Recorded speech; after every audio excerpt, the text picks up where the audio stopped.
It was a crisp autumn afternoon when I decided to leave work early.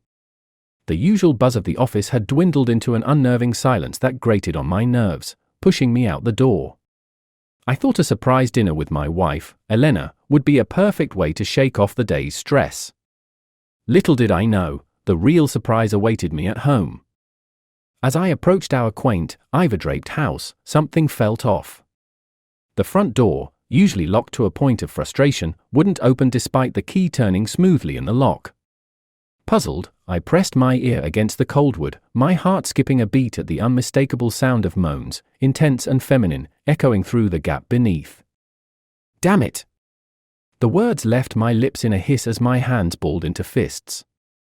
Without a second thought, I reared back and kicked the door with all the force pent up from the oddities of the day.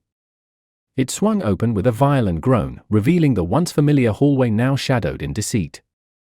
I stormed through the corridors, my breaths harsh and loud in my ears, each step fueled by a mix of dread and anger.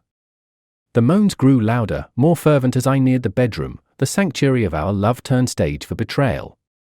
With a force born of pure rage, I threw the bedroom door open. The scene before me froze my blood. There was Elena, scantily clad, her skin flushed with a glow I hadn't seen in years. And there, wielding the tool of betrayal, was none other than my supposed friend, Marco, his expression one of shock and guilt. "Elena?" My voice broke the trance of their illicit embrace, her eyes wide with terror as they met mine. "James!" It's not what it looks like," she stammered, scrambling for the sheets to cover her exposed skin. "Not what it looks like?" I echoed incredulously, my voice climbing with each syllable. "You're in our bed with him." Marco, finding his clothes scattered beside the bed, began dressing hurriedly, his apologies a useless murmur against the roar of my betrayal. "James, please, let me explain." Elena's plea was cut short by my sharp, bitter laughter. "Explain?" "There's nothing to explain, Elena. You've made everything crystal clear." The coldness in my voice was a stranger even to me. In the moments that followed, my mind raced with the devastation of the discovery. The image of them together was seared into my vision, fueling a dark resolve. As Marco slinked out of the room, his tail between his legs, a plan began to form, a plan of revenge, not just for the betrayal, but for every shattered promise and broken dream. Elena wept, pleading for forgiveness, but my heart had turned to stone. "We're done, Elena. I'll see you in court." As I stormed out, leaving behind the ruins of what I once called a happy marriage, the house seemed to groan under the weight of the secrets it held. The door, now hanging awkwardly on its hinges, served as the perfect metaphor for my broken life. Our paths would part forever, but this was just the beginning. The intrigue of how I would rebuild from this betrayal, and make sure justice was served, would unfold in the chapters to come. The next morning dawned grey and heavy, mirroring the turmoil in my chest as I awoke on the couch, my first morning without Elena by my side.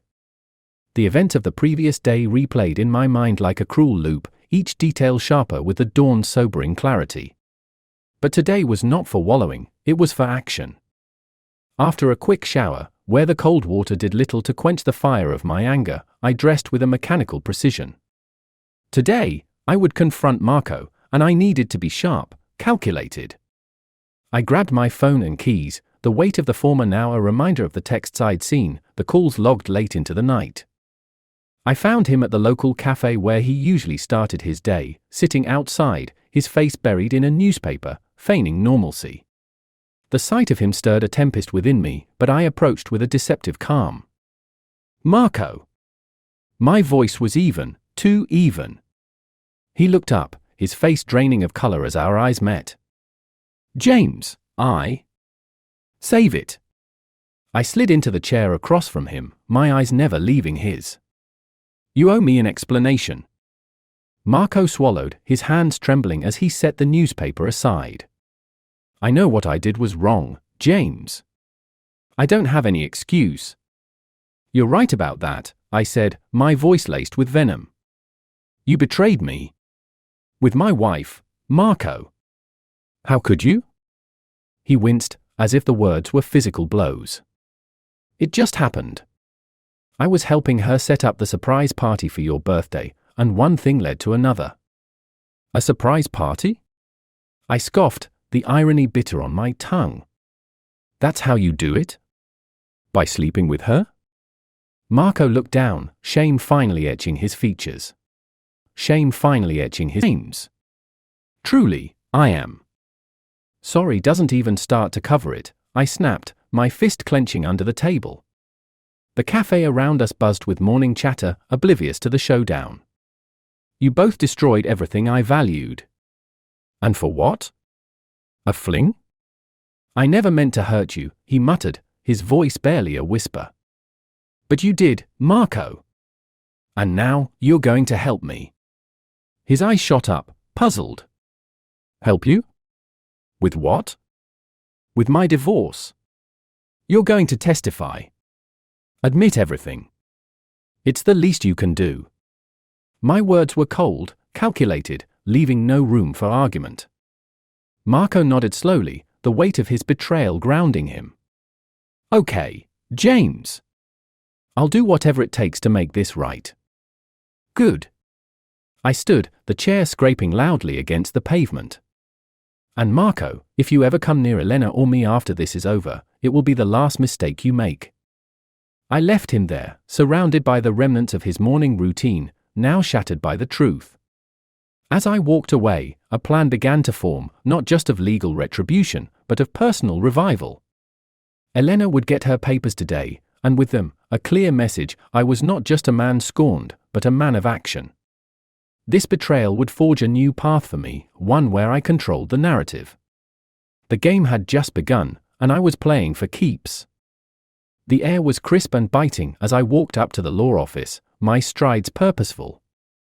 I had made the appointment early that morning, driven by a relentless need for justice. The office was stark, all sharp lines and cold light, mirroring the clarity I sought in my revenge. The office? The receptionist looked up as I approached, her face neutral. Yes, I have an appointment with Mr. Shaw, I replied, my voice steady despite the storm of emotions inside me. Right this way, she said, leading me through a maze of glass-walled rooms until we reached one at the far end of the hall. Mr. Shaw stood as I entered, his handshake firm. Mr. Anderson, please, have a seat. I understand this is a difficult time for you. That's putting it mildly, I said, settling into the chair across from his desk. I need to discuss my options for divorce. And I want to ensure my wife and the man she cheated with pay for what they've done. Mr. Shaw nodded, his expression somber. I can help you with that, Mr. Anderson. If you have evidence of the affair, it will strengthen your case significantly. I have more than just evidence, I said, pulling out my phone to show him the texts and call logs I'd gathered. And Marco, the man involved, has agreed to testify. He was my friend. That certainly simplifies matters, Mr. Shaw remarked, his brows lifting in surprise. With his testimony, we can pursue a fault divorce on the grounds of adultery. It will be more straightforward and could affect the division of assets and alimony. Good. My jaw clenched. I don't want her to get anything she doesn't deserve. We'll prepare the paperwork then. I'll need all the evidence you can provide, and statements from any witnesses who can support your claim. Mr. Shaw began typing, his fingers a blur on the keyboard. I want this to be over quickly, I stated, my hands folding tightly together. I'll do everything I can to expedite the process, he assured me. We can file as soon as you gather all necessary documents. Leaving the office, a cold satisfaction settled over me. This was only the beginning of my retribution. Elena's betrayal wouldn't just end in heartbreak, it would end in her downfall. As I drove back home, my thoughts shifted to the next phase of my plan. It wasn't enough for Elena to lose in court, I wanted her to feel the depth of my betrayal and loss. I needed a confrontation, one that would leave no doubt of my feelings and intentions. Arriving home, I saw Elena's car in the driveway. My heart hammered in my chest as I prepared myself for the confrontation. Today, I would face her, not as her husband, but as an adversary. I found her in the kitchen, her back to me as she poured herself a cup of coffee. The domesticity of the scene was a stark contrast to the chaos of our lives. Elena, I said, my voice cutting through the silence. She turned, her expression wary. James. You're home early. I met with a lawyer today. We're filing for divorce. I watched her closely, gauging her reaction. Elena's face paled, her cup clattering back onto the counter. James, please, can't we talk about this? There's nothing left to discuss, I replied coldly. You made your choice, Elena. Now you have to live with the consequences. Her eyes filled with tears, but the sight no longer moved me. I'm sorry, James. I truly am. Sorry doesn't change anything, I said, turning to leave. You'll be hearing from my lawyer soon. As I walked away, leaving her standing alone, a bitter triumph coursed through me. This was just the beginning of her unraveling, and I was the architect of her demise. My path forward was clear, paved with cold, hard retribution. The end of our marriage was just the start, my true revenge was still to come. The divorce proceedings began to unfold like a slow, torturous movie. I was determined to make Elena feel every ounce of pain she had inflicted on me. With Marco's testimony locked in and my lawyer working tirelessly to build a solid case, the anticipation of the trial consumed me. I wanted revenge, but I also wanted the world to see how deeply she had betrayed me. One afternoon, while reviewing documents in my cramped apartment, a text notification broke my concentration. It was Marco, asking to meet. I sensed his guilt in the message, but didn't care. I knew I could use him one last time. Meet me at the park, I replied, my fingers tapping furiously against the screen. I knew this would be a pivotal moment, not just for us, but for Elena. When I arrived at the park, the sun was beginning to set, casting a golden hue across the sky. I spotted Marco on a bench, his expression tense. James, he said, standing up as I approached. Thanks for meeting me. Let's cut to the chase. I need you to help me finalize this. I slid a piece of paper across the bench, a detailed account of the affair, including dates and places they'd been together. Sign this, and I'll make sure you're not dragged into the court mess more than you already are. Marco's eyes widened, shifting nervously. James, are you sure this is the right way? I mean, I didn't mean for any of this to happen. You didn't mean for it to happen? I interrupted, my voice rising. You slept with my wife. This isn't just a mistake, it's a choice. He hesitated, looking torn between guilt and self-preservation. Fine, I'll sign it. But I still think you're making a huge mistake, James. As he signed the paper, I couldn't help but feel a rush of power. I was the puppeteer, and he was just another pawn in my game of revenge. Thank you, Marco. You've sealed your fate, I said, my tone low and menacing. The trial was set for the following week, and the atmosphere was charged with tension. Elena was on edge, unable to conceal her fear. I could see it in her eyes during our brief encounters. She knew the hammer was about to fall. On the day of the trial, I arrived early, the papers clutched tightly in my hands. I could see Elena and Marco seated on the opposite side of the courtroom, both wearing masks of feigned confidence. But I knew better. I could see the cracks in their bravado. As the judge entered, I felt a thrill run through me. This was my moment. The courtroom was a stage, and I was ready to unveil the truth. Mr. Shaw began presenting our case, carefully laying out the facts. Then, it was time for Marco to testify. I watched him take the stand, my heart racing. He looked like a cornered animal, glancing nervously at Elena before speaking. James is right. We had an affair. It started when we were planning a surprise party for his birthday, he stammered, his voice cracking. I felt a surge of satisfaction as the courtroom absorbed the weight of his words. Elena's face fell, a mix of shock and despair washing over her. She had relied on Marco to shield her, but now he was a weapon turned against her. Do you have anything else to say about your relationship with Elena? Mr. Shaw prompted. Marco hesitated, and I saw my opportunity. Marco, why did you cheat with my wife? I called out, my voice steady, though my insides twisted with rage. His gaze dropped, a hint of regret flashing across his features. "I was weak," he muttered.